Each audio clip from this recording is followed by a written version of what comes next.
I ran to the hospital to see my husband in intensive care. Suddenly, a nurse whispered, "Hide now. Trust me." She pushed me into the adjacent room. Through the crack in the door, I watched a woman enter. What I heard them say made my blood run cold. If you're watching this, subscribe and let me know where you're watching from. Let me tell you how a 5-year marriage, a multi-million-dollar empire, and everything I thought I knew about my life came crashing down in a single afternoon. But first, let me take you back to where this nightmare began. My name is Eleanor Parker, though everyone calls me Ellie. At 64, I've built something most people only dream of: a real estate empire worth $42 million. Not bad for a girl from a small town in Montana who started with nothing but determination and a talent for seeing potential where others saw problems. I was rushing through St. Andrew Medical Center in Seattle's sterile corridors that Tuesday afternoon, my heels clicking against the polished floors like a countdown to disaster. Thomas Reynolds had been in the ICU for 3 days following what the doctors called a severe cardiac episode. 3 days of watching my husband of 5 years fighting for his life. Or so I thought. The irony was not lost on me that I had built my fortune renovating broken-down buildings while my own marriage was apparently beyond repair. Though at that moment, hurrying toward room 314, I still believed I was the devoted wife racing to her beloved husband's bedside. Mrs. Parker, a young nurse with tired eyes and pulled-back brown hair, stepped into my path. Her badge read, "Lauren Mitchell, RN. I need to speak with you privately. Is Thomas worse?" My heart hammered against my ribs. The doctor said he was stable this morning. Lauren glanced around nervously, then grabbed my arm with surprising strength. "Hide now. Trust me." Before I could protest, she pushed me into the supply room adjacent to Thomas's ICU room. Through the crack in the door, I watched a stunning young woman glide into my husband's room. She had honey blonde hair, perfect makeup despite it being 300 Z's in the afternoon, and legs that went on for miles. She was wearing a red dress that cost more than most people's rent. Trust me, I know expensive when I see it. The woman approached Thomas' bed with the confidence of someone who belonged there. That is when I heard my supposedly unconscious husband speak in a voice clearer than he had managed in days. "Chloe, darling, you should not be here during visiting hours." My world tilted sideways. Chloe. Who the hell was Chloe? I could not wait any longer. She purred, her voice carrying that breathy quality that usually made me want to roll my eyes. "The lawyers confirmed everything once the transfer papers are signed. All her assets will be in your name only." I gripped the doorframe so hard I thought it might snap. "And the hospital records?" Thomas asked, sounding nothing like a man who had nearly died. "Perfect. Dr. Bennett was very accommodating once we explained the situation. Your recovery will be miraculous, but will require extended care. Ellie will be so focused on taking care of you. She will not notice the business transfers until it is too late." My husband chuckled. Actually chuckled. $42 million, and she will hand it over gladly to make sure I get the best care. "What about the prenup?" Chloe asked. "What prenup?" Thomas' voice was smug. "I made sure we never signed one. Too romantic. I told her true love does not need legal protection." I remembered that conversation from 5 years ago. I had been the one to suggest a prenup. Actually, I had already had several profitable properties and wanted to protect my assets. But Thomas had looked so hurt, so wounded by the suggestion that I had dropped it. "True love," he had said, just like he was telling her now. "So once you are recovered," Chloe continued, "you will have access to everything. Everything, the properties, the business accounts, the investment portfolio, and with her signature on the medical proxy forms, I can make decisions about her care when she inevitably has her own accident." The blood in my veins turned to ice water. An accident? Chloe's voice held just a hint of concern. Nothing dramatic, but wives who have lost their fortunes to medical expenses often become depressed. Suicidal even. Very sad, really. They were planning to kill me. I pressed my hand to my mouth to keep from making a sound. 5 years of marriage, and this man was casually discussing my murder with his 20-something mistress. When do we move forward? Chloe asked. Next week. She has already signed the initial medical forms giving me financial authority during my recovery. The lawyer will bring the business transfer documents Thursday. Once those are signed, we wait 3 months for everything to process. Then he made a sound that I can only describe as gleeful. I cannot wait to get out of this dreary city, Chloe said. The house in La Jolla will be perfect for us. My house in La Jolla, the one I had bought as a surprise for our 5th anniversary. Lauren Mitchell appeared beside me so quietly, I nearly jumped out of my skin. She put a finger to her lips and gestured for me to follow her. We slipped out through a back corridor I did not know existed. Lauren led me to a break room at the end of the hall and locked the door behind us. I am so sorry you had to hear that, she said softly. I sank into a plastic chair, my legs suddenly unable to support me. How long have you known 2 weeks? I have been his nurse since he was admitted. And that woman has been here every day. At first I thought she was a daughter or something, but then I started noticing things. What things? The way they touched each other. The conversations they had when they thought no one was listening. And yesterday, I accidentally saw some documents she brought, legal papers with your name on them. I looked at this young nurse, really looked at her for the first time. She had kind eyes but tired lines around them that spoke of someone who had seen too much hardship for her age. Why are you helping me? I asked. Lauren hesitated. Because I know what it is like to be betrayed by someone you trust, and because she paused, seeming to weigh her words. Because I have a son, and if something happened to me, I would want someone to look out for him. This is wrong, Mrs. Parker. What they are planning, it is evil. We sat in silence for a moment while I tried to process everything I had heard. What do you think I should do? I finally asked. Lauren smiled. And for the first time since I had entered the hospital, I felt like someone was actually on my side. I think she said slowly that your husband and his girlfriend are about to discover that they have underestimated the wrong woman.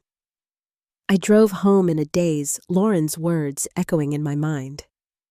The woman they thought they were dealing with was the grieving wife who had spent 3 days crying over her husband's bedside. But that woman had died in that supply room. The woman driving through Seattle's afternoon traffic was someone else entirely, someone considerably more dangerous. My house sat on 4 acres in Medina, Washington, the kind of property that made real estate agents weep with joy. I had bought it 15 years ago when it was a dated 1970s ranch and turned it into something that belonged in Architectural Digest. Thomas always took credit for the vision naturally, but every detail from the imported marble to the custom lighting had been my idea. Walking through my front door, I looked at everything differently. Now this was not our home. It was mine, my money, my vision, my work. Thomas had contributed exactly nothing except the occasional opinion and his signature on documents I had put in front of him. I poured myself 3 fingers of the 18-year-old Macallan Thomas saved for special occasions.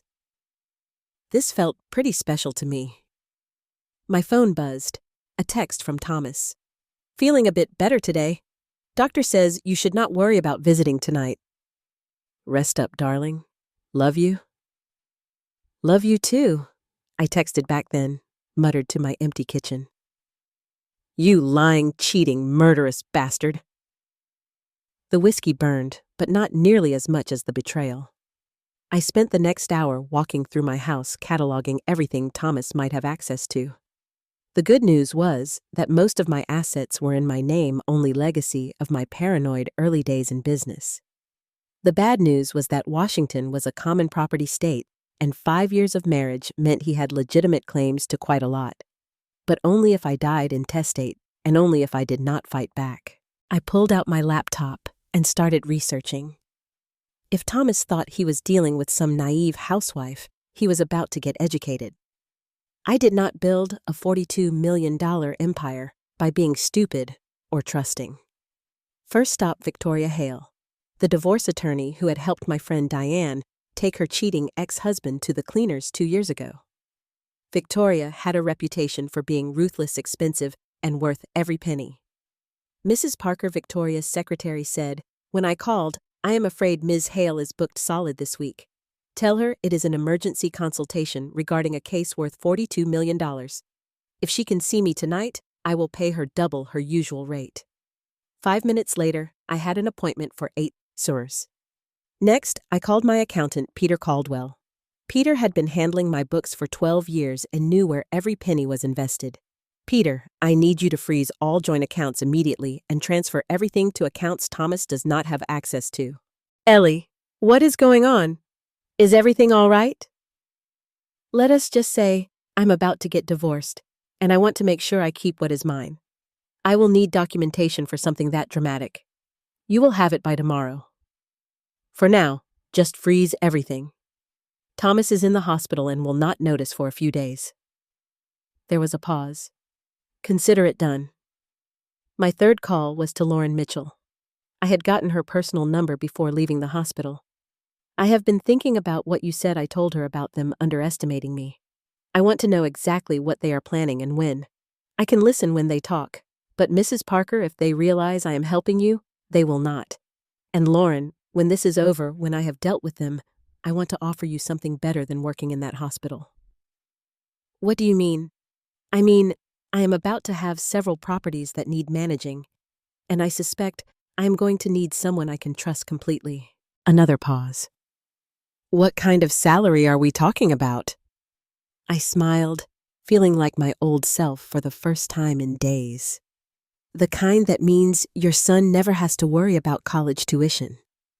By the time I left for my appointment with Victoria Hale, I had a plan forming.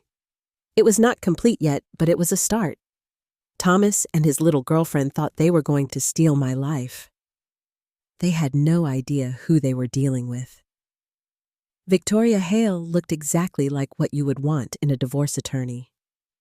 Sharp, well-dressed, and capable of cutting a man's assets in half with surgical precision. Her office was decorated in what I like to call intimidating success, all dark wood and legal diplomas. "Tell me everything," she said. After I had explained the basics, I told her about the conversation I had overheard, the fake medical crisis, the plan to transfer my assets. Victoria took notes in neat handwriting and asked pointed questions about my business structure and our financial arrangements. "The good news," she said when I finished, "is that they have not actually done anything illegal yet. The bad news is that they are probably going to try very soon." "How do we stop them?"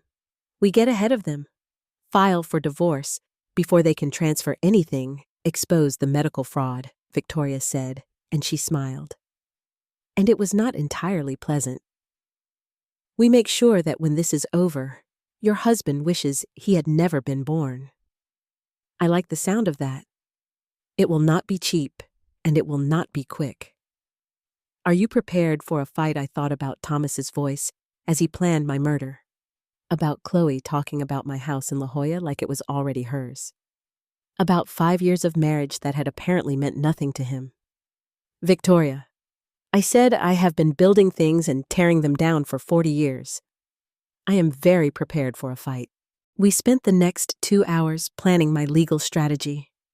By the time I left her office, I felt like myself again. The woman who had taken a small inheritance and turned it into an empire. The woman who had never lost a business negotiation because she was always 3 steps ahead of everyone else. Thomas and Chloe were about to learn that they had picked the wrong target. But first, I needed to know exactly what they were planning. And for that, I needed Lauren Mitchell, to be my eyes and ears in that hospital room. What I discovered next would change everything I thought I knew about betrayal. The next morning, I woke up with the kind of clarity that comes after a good night's sleep and a solid plan for revenge. I had always been a morning person, but today I felt particularly energetic. There is something invigorating about discovering your husband is trying to kill you and deciding to destroy him first. I dressed carefully my navy Armani suit, the one that made me look like I could buy and sell anyone in the room because honestly, I probably could. The courthouse would not open for 3 hours, but I wanted to be ready. My phone rang as I was finishing my coffee. Lauren, Mitchell, Mrs. Parker. They moved up their timeline. Chloe is bringing the lawyer today at 200. My blood chilled. Today, you are sure I heard them talking this morning? Thomas seems nervous that you might get suspicious if he stays in the hospital much longer. He wants to sign everything and then have his miraculous recovery tomorrow. I checked my watch. It was 9:30. I had 4.5 hours to beat them to the punch. Lauren, I need you to delay them somehow. Just for a few hours. How am I supposed to do that? I do not know. Medical emergency missing paperwork. You are a nurse. Be creative. There was a pause. Mrs. Parker, what if they find out I am helping you? They will not. And even if they do, you will be working for me by the end of the week. Just trust me. I hung up and called Victoria Hale. We need to file the divorce papers this morning, I told her. They are trying to transfer the assets today. I will meet you at the courthouse in an hour. Everything is ready. Next, I called Peter Caldwell. I need you to document every asset transfer they have attempted and send it to my attorney immediately. Already done. And Ellie, you are going to want to see this. They tried to transfer the Medina house last week, but it failed because of the trust structure you set up in 2019. I had forgotten about that trust. I had created it for tax purposes, but apparently it was about to save my financial life, so they could not touch the house. Not without my signature on about 15 different documents, and even then, it would take months to process. For the first time in 4 hours, I smiled genuinely. Peter reminded me to give you a bonus. The King County Courthouse was exactly as intimidating as it was supposed to be, all marble columns and serious faces. Victoria met me at the entrance with a briefcase full of documents and the expression of a woman who lived for moments like this. Ready to ruin your husband's day? She asked. I have been ready for 5 years. I just did not know it. Filing for divorce turns out to be remarkably anticlimactic. A lot of paperwork, some official stamps, and suddenly you are legally separated from someone you have shared a bed with for 5 years. The court clerk, a middle-aged woman with sympathetic eyes, processed everything with professional efficiency. These will be served this afternoon, Victoria told me as we walked back to our cars. Your husband will not be able to transfer any assets after that without court approval. What about the medical fraud? I have contacted the district attorney's office. They are very interested in hearing about a fake medical emergency being used to commit financial fraud. We were interrupted by my phone ringing. Lauren Mitchell sounding panicked. Mrs. Parker, they are here early. The lawyer arrived at noon, and they are in Thomas' room right now. What kind of papers do they have? I could not see clearly, but it is a thick stack. And Mrs. Parker Thomas is out of bed walking around. He is not even pretending to be sick anymore. I felt a surge of fury so strong it nearly knocked me over. Lauren, I need you to do something for me. Can you get close enough to take photos of the documents? I think so. But what if they catch me? They will not. And Lauren, whatever happens, you keep yourself safe. Do not take any risks. After hanging up, I turned to Victoria. They are signing the papers right now. Then it is a good thing we filed first. Those documents will be invalid the moment they are served with the divorce papers. When will that happen? Victoria checked her watch. The process server should be at the hospital within the hour.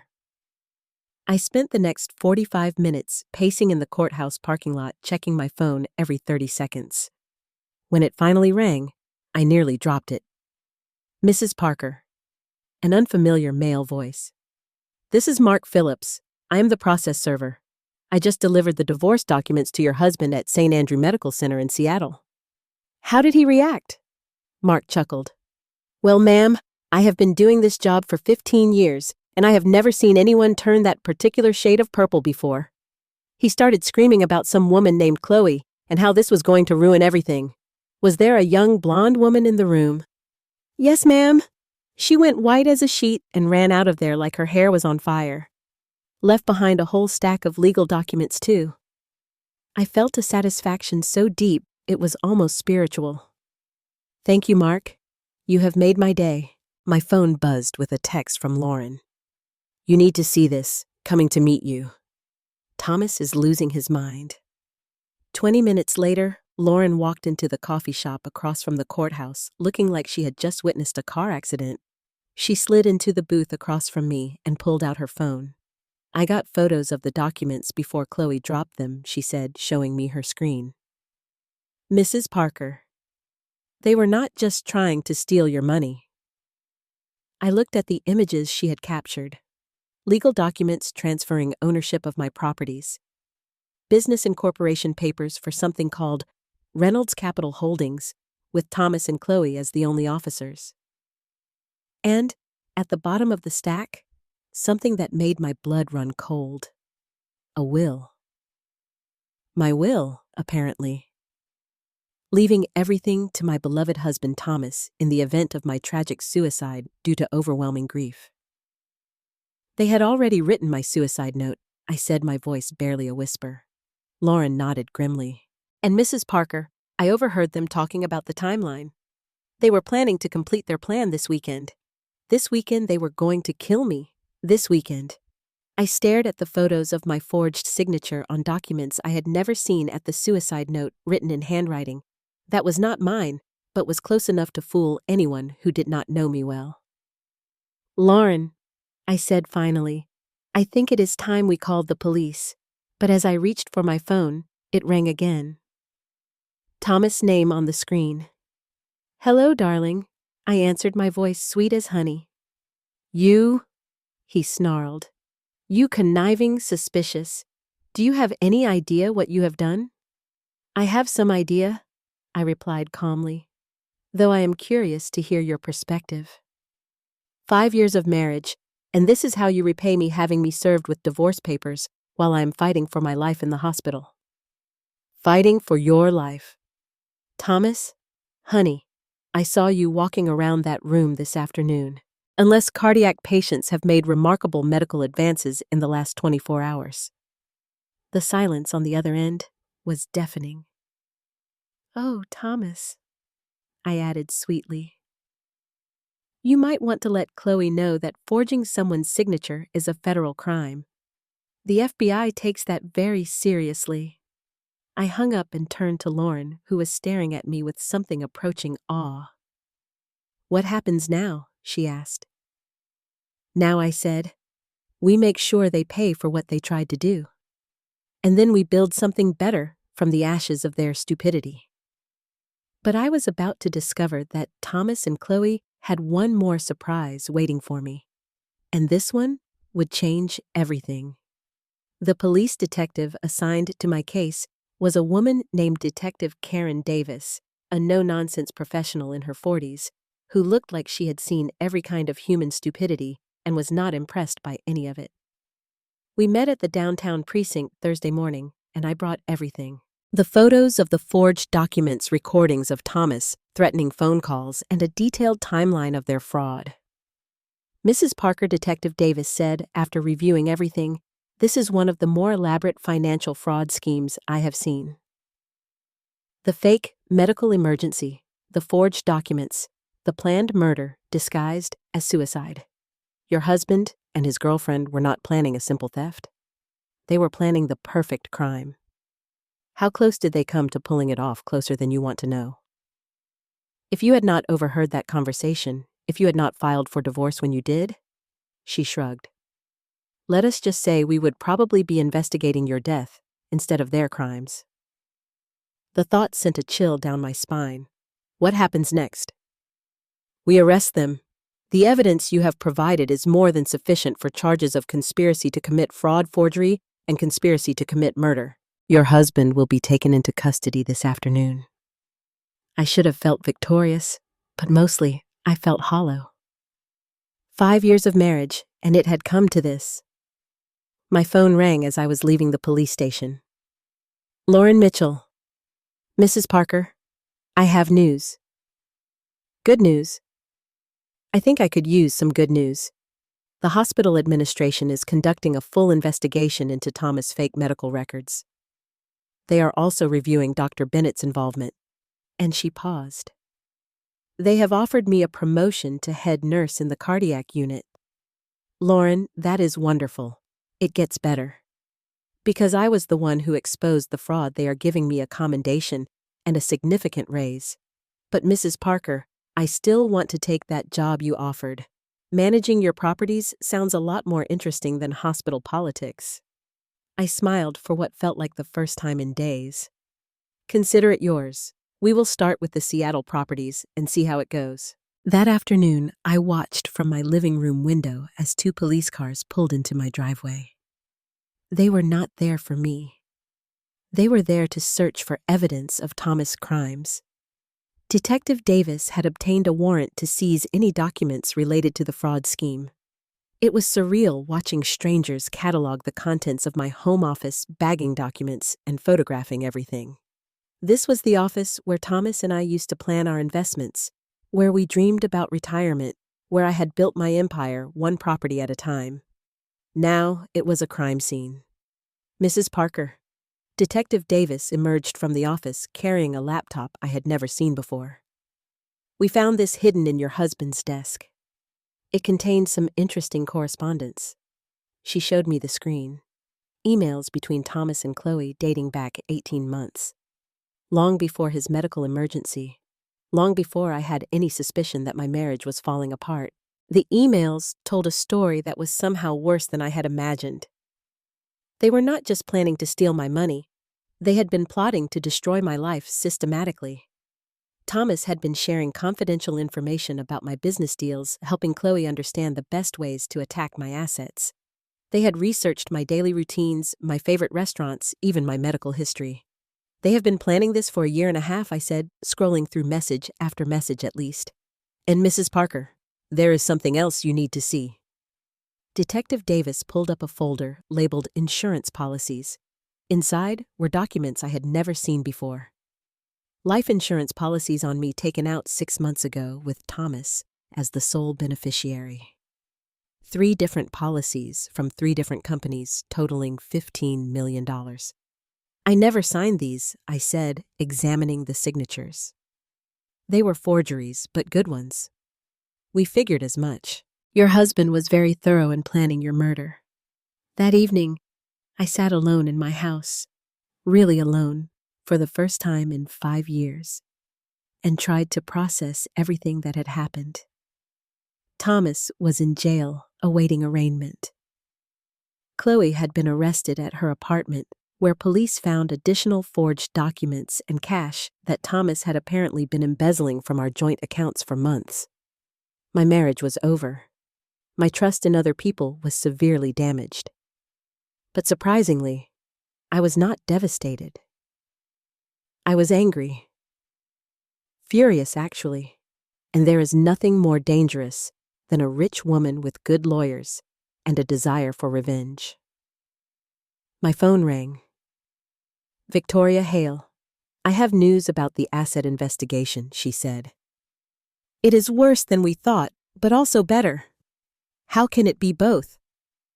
It is worse because Thomas has been systematically stealing from you for 2 years. Small amounts that would not trigger any alerts, but it adds up to nearly $520,000. My jaw dropped. $520,000, but it is better because we can trace every penny. And because he did it electronically, we have perfect documentation. He is going to prison for a very long time. What about Chloe? She is facing charges for conspiracy fraud and identity theft. The forged signatures alone will get her 5 to 10 years. After hanging up, I poured myself another glass of the Macallan and walked out onto my deck. The October evening was crisp, and I could see the lights of Seattle sprawling below my property. Somewhere out there, Thomas was sitting in a jail cell, probably still trying to figure out how his perfect crime had fallen apart so quickly. I thought about Lauren Mitchell, who had risked her career to help a stranger because it was the right thing to do. I thought about Victoria Hale, who had dropped everything to help me fight back. I thought about Detective Karen Davis, who treated this case with the seriousness it deserved. Good people, honest people, people I could trust. Maybe losing Thomas was not the disaster I had thought it was. Maybe it was an opportunity to build something better. My phone buzzed with a text from an unknown number. "This is not over. I will make you pay for this." Chloe apparently was out on bail and feeling communicative. I smiled and forwarded the message to Detective Karen Davis. Then I typed back, "Looking forward to it. By the way, threatening a witness is another felony. See you in court." 3 minutes later, my phone rang. "Mrs. Parker, we will have officers at your house within 10 minutes, and I am putting a rush on revoking Chloe's bail." "Thank you, Detective. Thank you for forwarding that message. Some criminals just cannot help making our jobs easier." As I waited for the police to arrive, I realized something important. For the first time in 5 years, I was making decisions based on what I wanted, not what would make Thomas happy, or keep the peace, or maintain some facade of marital harmony. And what I wanted was justice, complete, thorough, devastating justice. They had picked the wrong woman to cross, and they were about to find out exactly how expensive that mistake was going to be. 6 months later, I stood in the courthouse watching my husband of 5 years get sentenced to 14 years in federal prison. Thomas had aged considerably since his arrest. The silver hair had gone completely white, and the confident businessman I had married had been replaced by a man who looked small and defeated in his orange jumpsuit. Chloe got 9 years, and watching her led away in handcuffs felt better than I care to admit. The young woman who had thought she could steal my life was about to discover what life behind bars was really like. But the real satisfaction came from what I had built in the aftermath of their attempted destruction. Parker Real Estate Group has acquired 16 new buildings in the last 6 months, Lauren Mitchell reported during our weekly meeting. She had taken to property management like she was born for it, and her hospital experience had given her excellent skills in dealing with difficult people and complex logistics. 16. I raised an eyebrow. I thought we were being conservative. Lauren grinned. She had changed considerably since leaving the hospital. Gone were the tired scrubs and exhausted expression replaced by sharp business attire and the confidence that came from being very good at something you loved. We were conservative, but when word got out that Thomas Reynolds was a fraud who had been embezzling from his wife's business, 3 of his former clients came to us with properties they had been planning to sell to him. Turns out, he had been making promises he could not keep, and the property values were below market. Everyone just wanted to get rid of them quickly and quietly. We got the entire Harbor District portfolio for 58% of its assessed value. I smiled. Thomas's criminal behavior had actually been good for business. His former clients were so desperate to distance themselves from the scandal that they were practically giving properties away. "What about the La Jolla house?" I asked. "Sold yesterday. Final price was $3.8 million, which was $400,000 above asking price. Apparently, houses with infamous histories sell well in California. The house you had bought as an anniversary gift and they had planned to live in after your murder is now funding your expansion into the California market." There was something poetic about that. Any word from our mutual friend in prison, Lauren's expression darkened. "Thomas called my office yesterday. Collect call from the federal penitentiary. He wanted to know if I would consider visiting him." "What did you tell him?" "I told him that threatening to kill my employer's wife tends to make me uninterested in social visits. Over the past 6 months, I had discovered something interesting about myself. I was much better at business when I was not constantly worried about someone else's feelings. Without Thomas questioning every decision, second-guessing every investment, and taking credit for every success, my productivity had tripled. The divorce had been finalized 3 months ago. Victoria Hale had been ruthless in protecting my assets, and the prenup Thomas had talked me out of signing 5 years ago might have actually worked in his favor. Instead, the criminal charges and documented fraud meant he left the marriage with exactly nothing less than nothing actually, since he still owed $520,000 in restitution. Mrs. Parker. Lauren's assistant Kevin knocked on my office door. Detective Davis is here to see you. Karen Davis had become something like a friend over the past months. She had kept me informed about the case proceedings and had been instrumental in helping me understand the full scope of Thomas and Chloe's crimes. Karen, I said, standing to greet her. Please tell me you have good news. I have great news. We found the rest of the money. For months, investigators had been tracking down assets that Thomas had hidden in various accounts. The $520,000 we documented was just the beginning. How much more $800,000 hidden in cryptocurrency accounts and offshore banking? Thomas was more sophisticated than we initially realized. I sat down heavily. So he stole over $1 million from me over the course of 3 years. Yes, but Mrs. Parker, it gets better. All of it has been recovered and is being returned to you with interest. The irony was staggering. Thomas's theft had actually resulted in a net gain for me once the interest and recovered investments were calculated. There is something else, Karen continued. Chloe has been trying to make a deal with the prosecutor. What kind of deal she claims Thomas was planning to kill her too, once the insurance money was collected and the assets were transferred.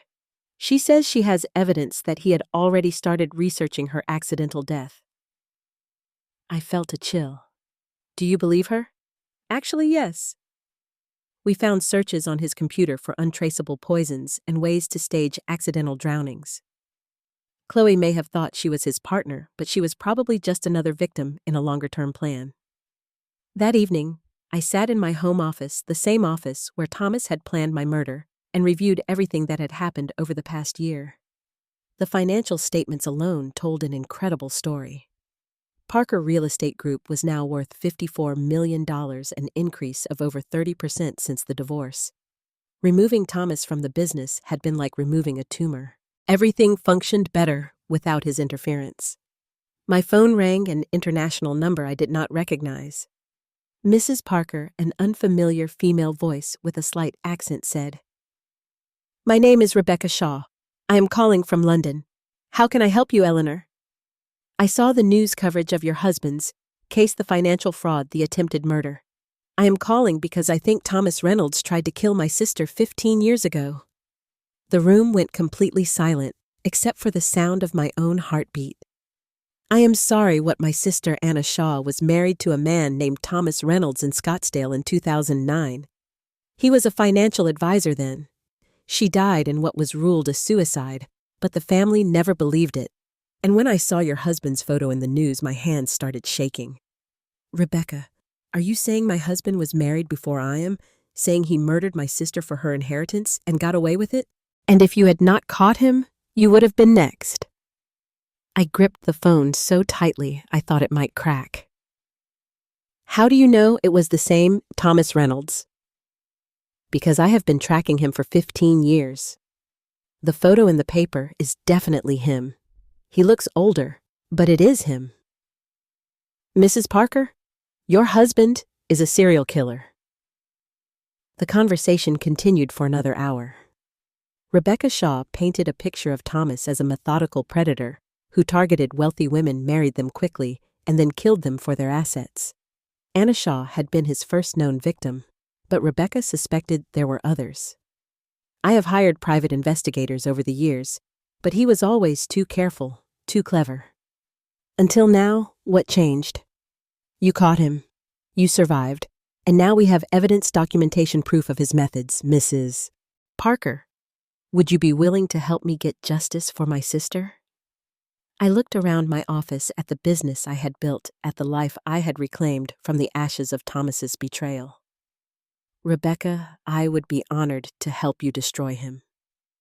What I discovered about Thomas' past would change everything I thought I knew about the man I had married, and it would lead to one final confrontation that would determine whether justice was truly served. The investigation into Thomas' past took 3 months and revealed a pattern of predatory behavior spanning 20 years. Rebecca had been right. Anna Shaw had been his first victim, but she was not his last. Detective Karen Davis coordinated with law enforcement agencies across 5 states, and what they discovered was chilling. Thomas had used different names, different backgrounds, different stories. But the pattern was always the same. He never stayed in the same state twice. He changed his approach slightly each time, learned from any mistakes, and he was patient. He would take years to research potential targets before making contact. Research Detective Davis pulled out a thick file. We found his planning documents hidden in a storage unit. He had been tracking you for 5 years before you ever met him. Studying your business patterns, your social life, your routines. He knew more about you than most of your friends did. The thought was nauseating. 5 years of being watched, studied, analyzed like a business acquisition. How did he choose his targets? Successful women in their 50s or 60s, usually divorced or widowed, always with substantial assets and limited family ties, women who were lonely enough to fall for a charming man, but too proud to admit they needed help. That described me perfectly when I had met Thomas 5 years ago. I had been 59, recently divorced from my first husband, building my real estate empire, but feeling isolated and lonely. Thomas had seemed like a miracle, a successful businessman who shared my interests and supported my ambitions. Now I realized he had been playing a role becoming exactly what I needed him to be. What happens next? The families of his other victims are pressing for reopened investigations. With the evidence we have gathered from your case, we can build murder charges for at least 3 of the previous deaths. Will that be enough to keep him in prison? Karen smiled grimly. Mrs. Parker, if we can prove even one additional murder, your ex-husband will never see the outside of a prison cell again. That afternoon, I met with Rebecca Shaw, who had flown in from London to coordinate the investigation. She was a successful attorney in her 50s with the same determined expression I had seen in my own mirror. Thank you for doing this, she said over coffee. Anna was my older sister, my best friend. She was brilliant, successful, and she deserved so much better than what he did to her. What was she like? Rebecca smiled sadly. She was a lot like you, actually. Strong, independent, built her own business from nothing. She was an architect specialized in sustainable housing. She would have loved what you have done with your properties. We spent 2 hours going through Anna's case file. The parallels to my own experience were frightening. The whirlwind romance, the quick marriage, the gradual isolation from friends and family, and finally the suicide that left Thomas as the sole heir to her estate. The difference, Rebecca said, is that Anna trusted him completely.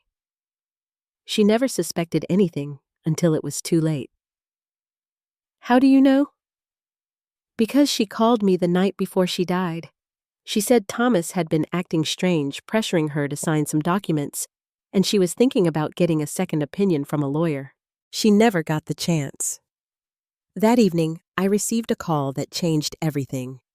Mrs. Parker, this is Lieutenant Sarah Morrison with the Federal Bureau of Prisons. Your ex-husband would like to meet with you. Thomas wants to see me. He is claiming he has information about additional crimes that he is willing to share, but only with you. I was quiet for a long moment. What kind of information he will not say? But Mrs. Parker, you should know that he has been placed in protective custody. Apparently, word has gotten around about his crimes, and inmates do not take kindly to men who murder women. 2 days later, I found myself sitting across from Thomas Reynolds in a federal prison visiting room. He looked terrible thin, pale and nervous in a way I had never seen before. The confident man who had tried to kill me had been replaced by someone who looked genuinely afraid. "Hello, Ellie," he said quietly. "Thomas." We stared at each other across the metal table for a long moment. "I suppose you are here to gloat," he said finally. "Actually, I am here because you said you had information about other crimes." His expression shifted, became more calculating. "I do, but I want something in exchange. You are not in a position to negotiate." "I think I am. The information I have could solve several cold cases and bring closure to multiple families. That has to be worth something." I leaned forward. "What do you want? A transfer to a minimum security facility, better protection from the other inmates?" And he hesitated. "I want you to know that I never meant for it to go as far as it did with you." The audacity was breathtaking. "You planned to murder me for my money, Thomas? How much further could it go? I mean, I never planned to hurt you personally. It was not personal. You planned my suicide note.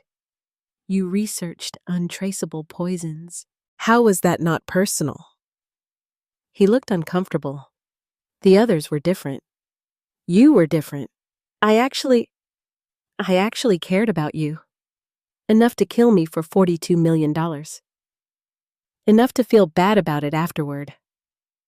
The conversation was surreal.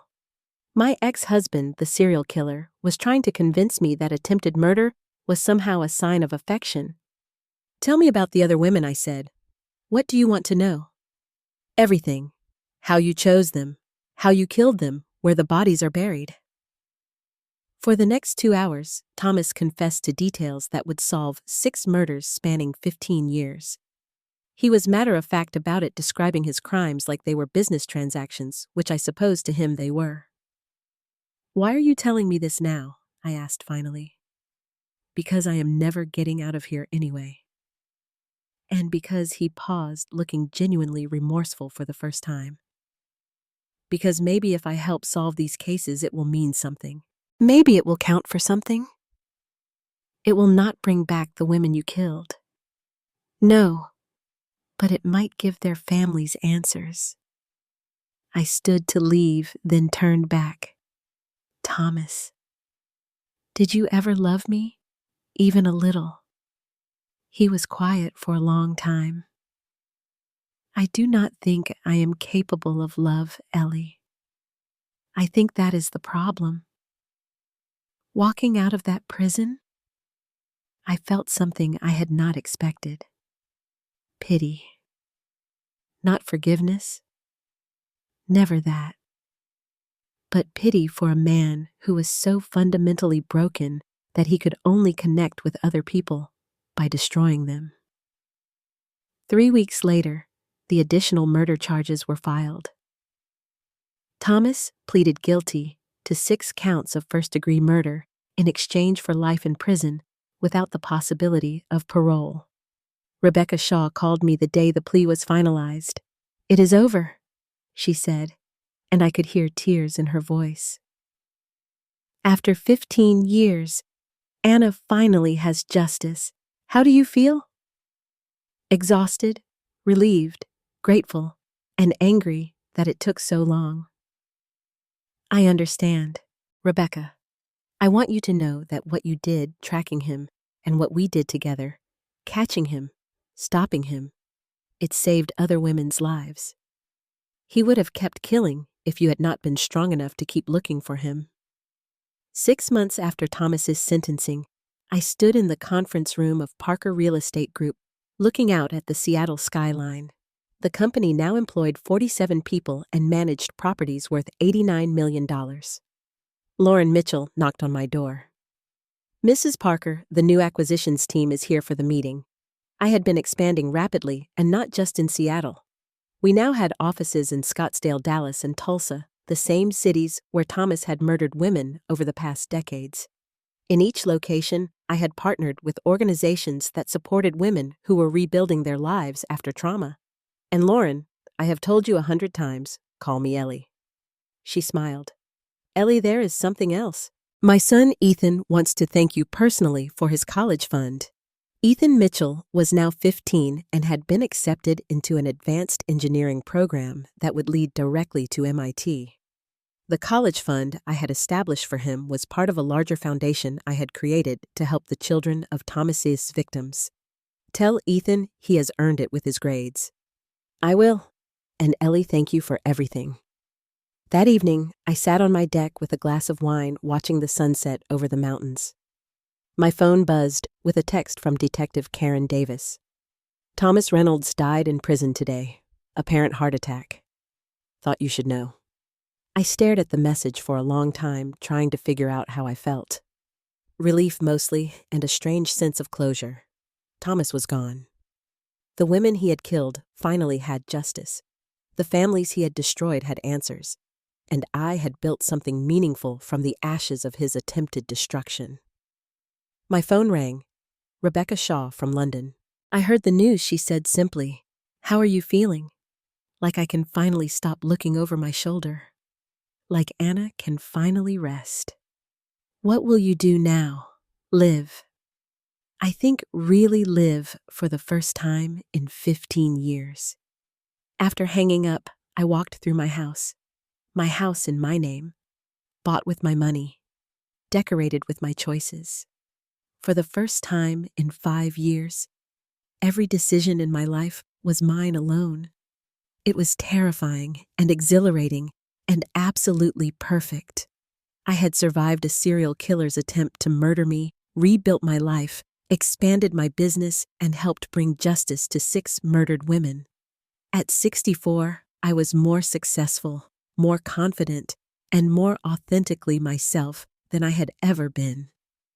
Thomas had tried to steal my life, but instead, he had helped me find it. And now, as I watched the lights of Seattle twinkle below, I realized that the best revenge was not just surviving his betrayal. It was thriving in spite of it.